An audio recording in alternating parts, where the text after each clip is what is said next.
काशिफ साहब, ये इस वक्त हम बात कर रहे हैं कि आपने देखा कि 24 को भी एक एडवेंचर हुआ था, वो मुतहर्रक हुई थी एस्टेब्लिशमेंट भी और हुकूमत भी कि इमरान खान यानी PTI से बात की जाए, तो फिर दरमियान में रुकावट आ गई कि एक नए मुकदमे में गिरफ्तार करके उसी अडाला जेल में ही न्यू टाउन की प्रेमिसेस को डिक्लेयर कर दिया गया।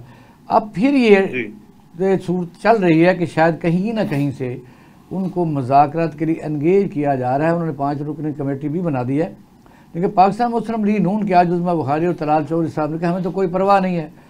तो ये वाकई कोई ऐसा है या शराइत पर कोई प्रॉब्लम है? जी थैंक यू। पहली बात तो ये वो एडवेंचर नहीं था, ऐसी सूरत को मिस एडवेंचर कहते हैं। यानी नहीं, मैं 24 की बात कर, 24 को एडवेंचर था, 26 को मिस एडवेंचर था। अच्छा, चले नहीं आओ। अब अगर मुज़ाकरात के लिए उन्होंने टीम बनाई है, मुज़ाकरात तो एक पॉलिटिकल प्रोसेस के लिए एक हेल्दी बात होती है और इसको किसी भी पार्टी ने कभी भी रिफ्यूज नहीं करना।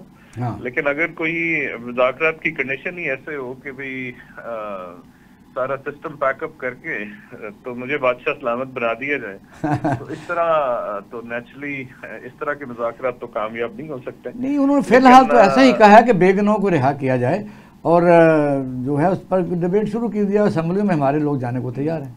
अभी खास शराइत देखिए, गुनाहगार हमारा शायद सब मसला ये है कि हम खुद ही पुलिस बन जाते हैं, खुद ही जज बन जाते हैं। बात ये कि अब जो लोग पकड़े हैं इस सारे सिस्टम के अंदर अदालती निजाम कहाँ पे गया?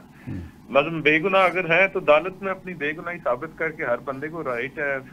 और PTI के कितने कारकुनान है, कितने ज्यादा ऐसे लोग हैं जिनको अदालत की तरफ से रिलीफ मिलता रहे? क्या खान साहब खुद मुस्तफीद नहीं होते रहे अदालती प्रोसेस? अच्छा काशिफ साहब, पता है कि आप इसके बावजूद भी in the greater interest of the country अगर कोई अमन अमान की कंडीशन, मेरा ख्याल है इस वक्त हमारी इकोनॉमी जिस तरह भरपूर तरीके से आगे बढ़ रही है, पाकिस्तान आगे बढ़ रहा है, उन अंधेरों में से निकल आया है।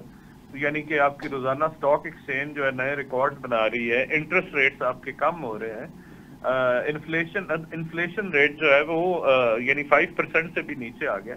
ऐसे में तमाम पार्टियों को नहीं, मैं वो डिबेट नहीं करता, लेकिन इन्फ्लेशन और स्टॉक एक्सचेंज का फायदा आवाम तक पहुंचा या नहीं पहुंचा, जब आप कहते हैं ये कौन सा स्टैटिस्टिकल डिवीजन है जो इस तरह की एवरेज निकालता है 4 या 5% पर, मुझे तो समझ नहीं लगती। नहीं, ये शायद साहब मैं माजरत के साथ आपसे थोड़ा सा डिसएग्री करूंगा। ये पाकिस्तान के किसी स्टैटिस्टिक डिवीजन की रिपोर्ट्स नहीं है। यानी कि इस वक्त आप ADB में भी, IMF, जितने भी इंटरनेशनल अदारे हैं, अब देखें ना, चले स्टैटिस्टिक्स जो है पाकिस्तान का तो ब्यूरो स्टैटिस्टिक्स कुछ गलत कह सकता है। अब उसमें स्टॉक एक्सचेंज तो ऐसी चीज है ना जो कि आप भी लाइव। चलो, हम ना ये मौजूद और लंबा है, हम तो उसी तरफ रहते हैं कि मुज़ाकरात बाकी रहते हैं। तो मैं कह रहा हूँ कि ऐसे में in the greater betterment of the country ये बहुत अच्छा हो जाए कि अगर सिर्फ और सिर्फ यानी कि पॉलिटिकल स्टेबिलिटी अगर ला सकते हैं मुज़ाकरात तो जरूर होना चाहिए। लेकिन यह है कि आपको कितने इख्तियारात हैं मुज़ाकरात की शराइत मानने में या ना मानने में? क्योंकि 26 के बाद जब वज़ीर-ए-आज़म ने कहा कि हमारी इसमें जो प्रोटेस्ट हुआ है, यानी जलसे के ऊपर जो मिस हैंडलिंग हुई है या जो भी उनको डिस्पर्स किया गया, उसमें आर्मी चीफ ने बहुत ज़्यादा हमारी मदद की है, तो उससे शाको सबाब में नया वज़ीर-ए-आज़म सामने आया है, बिलावल भुट्टो ज़रदारी साहब। इस वक्त बड़ी फास्ट ट्रैक पर ये परसेप्शन बिल्ड की जा रही है कि मुस्लिम लीग नून जो है वो मुस्लिम लीग नून के एक नया वज़ीर-ए-आज़म सिस्टम के साथ बहुत बड़ी, इस सिस्टम के साथ बहुत मरतबा खिलवाड़ हो चुका है। एस्टैब्लिशमेंट ने जो नाकाम तजर्बा किया उसका खमियाजा ना सिर्फ वो खुद भुगत रहे हैं बल्कि पूरा पाकिस्तान भुगत